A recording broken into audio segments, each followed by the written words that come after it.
Hi friends, welcome to Mieza vlogs subscribe பண்ணுங்கள் friends.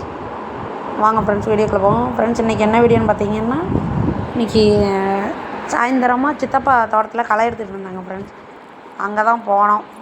போய் tea வாங்கி கொடுத்துட்டு வருவோன்னு நம்ம ஆச்சியும் அந்த அக்காவும் தான் எடுத்தாங்க. சித்தப்பாவுக்கு உளுந்துக்குள்ளே ஃப்ரெண்ட்ஸ், ஒன்றுக்கு கோரை தான் ஃப்ரெண்ட்ஸ் நிறையா இருந்துச்சு. அதனால் களை எடுக்க விடுவோன்ட்டு 2 நாளாக எடுத்துகிட்டு இருக்காங்க ஃப்ரெண்ட்ஸ். ஏன்னா ஈரம் பதமாக இருந்துச்சா கொஞ்சம் நல்லா வரும்ல, அதனால். அப்படியே நாங்கள் போகும்போதே டீ பஜ்ஜி எல்லாம் வாங்கிட்டு போயிருந்தேன் ஃப்ரெண்ட்ஸ். கடையில் தான் வாங்கிட்டு போயிருந்தேன், வீட்டில் செய்யலை. பார்சலே வாங்கிட்டு வந்துட்டோம் ஃப்ரெண்ட்ஸ். பக்கத்து ஊரில் ஏதனப்பட்டியில் போய் வாங்கிட்டு வந்தோம். வாங்கிட்டு வந்து டீ பஜ்ஜி எல்லாம் கொடுத்தோம் ஃப்ரெண்ட்ஸ். சாப்பிட்டாங்க. கொஞ்ச நேரம் குடிச்சிட்டு மறுபடியும் களை எடுக்க போயிட்டாங்க ஃப்ரெண்ட்ஸ். ஆனால் இந்த செகதியாக இருக்கவும் பிடுங்க வருது ஃப்ரெண்ட்ஸ். கொஞ்சம் இறுகிட்டுனா வராது. அதனால தான் இந்த லைட்டாக ஈரம் இருக்கும் போதே எடுக்காங்க ஃப்ரெண்ட்ஸ். செடியே தெரில பாருங்கள், அந்த அளவுக்கு களை இருக்குது.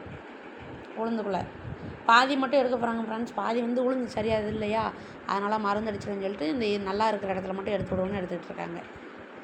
களை எடுத்தோடனே பாருங்கள் ஃப்ரெண்ட்ஸ், சூப்பராக இருக்குது. உளுந்து செடி நல்லா இருக்குது. இல்லைன்னா ஒன்று கூடி தெரியலை, அந்த அளவுக்கு களையாக இருந்துச்சு. எடுத்து முடிச்சுட்டு அப்படியே கிளம்பிட்டாங்க ஃப்ரெண்ட்ஸ். ஏன்னா மணி 4 ஆகிட்டா, 4 மணிக்கெல்லாம் கிளம்பிடுவாங்க.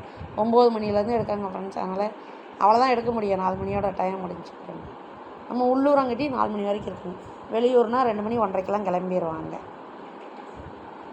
அப்படியே வந்தோம் ஃப்ரெண்ட்ஸ். வரும்போது பாவக்காய் கொடியில் கிடந்துச்சு, அதை பார்ப்போம்னு சொல்லிட்டு பார்த்தோம் ஃப்ரெண்ட்ஸ். இப்போ தான் பிஞ்சு வைக்கி. செடியே சின்ன செடி 2-3 பாவக்காய் இருந்துச்சு. அதையும் பிடுங்கிட்டு கொஞ்சம் அதலக்காய் இருந்துச்சு ஃப்ரெண்ட்ஸ். காட்டுக்குள்ளே ஒரு 2 செடி இருந்துச்சு, அதுலேயும் பிடுங்கிட்டு அப்படியே வீட்டுக்கு வந்துட்டோம் ஃப்ரெண்ட்ஸ். வந்தோடனே நைட் டிஃபன் வந்து கோதுமை தோசையை வந்து சுடுவோம்னு சொல்லிட்டு கோதுமை மாவு எடுத்தோம் ஃப்ரெண்ட்ஸ். கோதுமை வந்து நார்மல் ப்ளைன் தோசை கிடையாது, இது கொஞ்சம் வெரைட்டியாக பண்ணுவோம். ஏன்னா பொடிசு சாப்பிடுவதனால கொஞ்சம் இது மாதிரி பண்ணி கொடுத்தா நல்லா சாப்பிடுவாங்க ஃப்ரெண்ட்ஸ். அதனால தான் கோதுமை மாவு கொஞ்சோண்டு நல்லா சலிக்கணும் ஃப்ரெண்ட்ஸ். முதல்ல எந்த மாவுமே சலிச்சா கொஞ்சம் நல்லாயிருக்கும். முடிச்சுட்டு அதுக்கு வந்து கேரட் வந்து துருவி வச்சுருந்தேன். கேரட்டு இது வந்து உருளைக்கிழங்கு ஃப்ரெண்ட்ஸ். கேரட் சீவனதுனால கலரே மாறிட்டு. கேரட்டு உருளைக்கிழங்கு எல்லாமே போடலாம் ஃப்ரெண்ட்ஸ். சீவிட்டு நான் வந்து வெங்காயம் மிளகா எல்லாமே நறுக்கி வச்சுருந்தேன், அதையும் போட்டோம் ஃப்ரெண்ட்ஸ். அப்புறம் சீரகம் கொஞ்சம் போடணும், சின்ன சீரகம் சிறுஞ்சீரகம் போட்டு கொஞ்சம் தேவையான அளவுக்கு உப்பு போடணும் ஃப்ரெண்ட்ஸ்.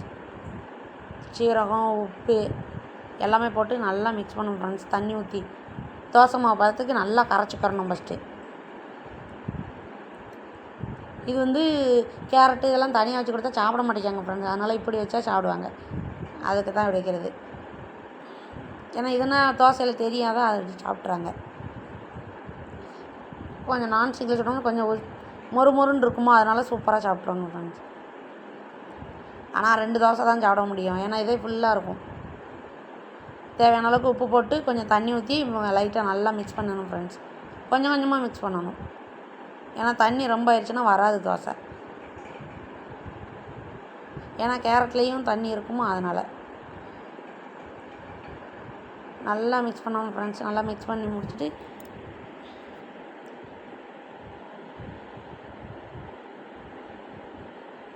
கோதுமை சும்மையே தண்ணி ஊற்றினா கட்டியாயிருமா, அதனால் கொஞ்சம் கொஞ்சமாக தண்ணி ஊற்றி நல்லா மிக்ஸ் பண்ணியாச்சு ஃப்ரெண்ட்ஸ். இங்கே பாருங்க, இதுலேயும் கூட இன்னும் கொஞ்சம் தண்ணி ஊற்றணும். லைட்டாக தண்ணி ஊற்றிட்டு நல்லா மிக்ஸ் பண்ணியாச்சு. கொஞ்சம் கருவேப்பிலை போட்டோம் ஃப்ரெண்ட்ஸ்.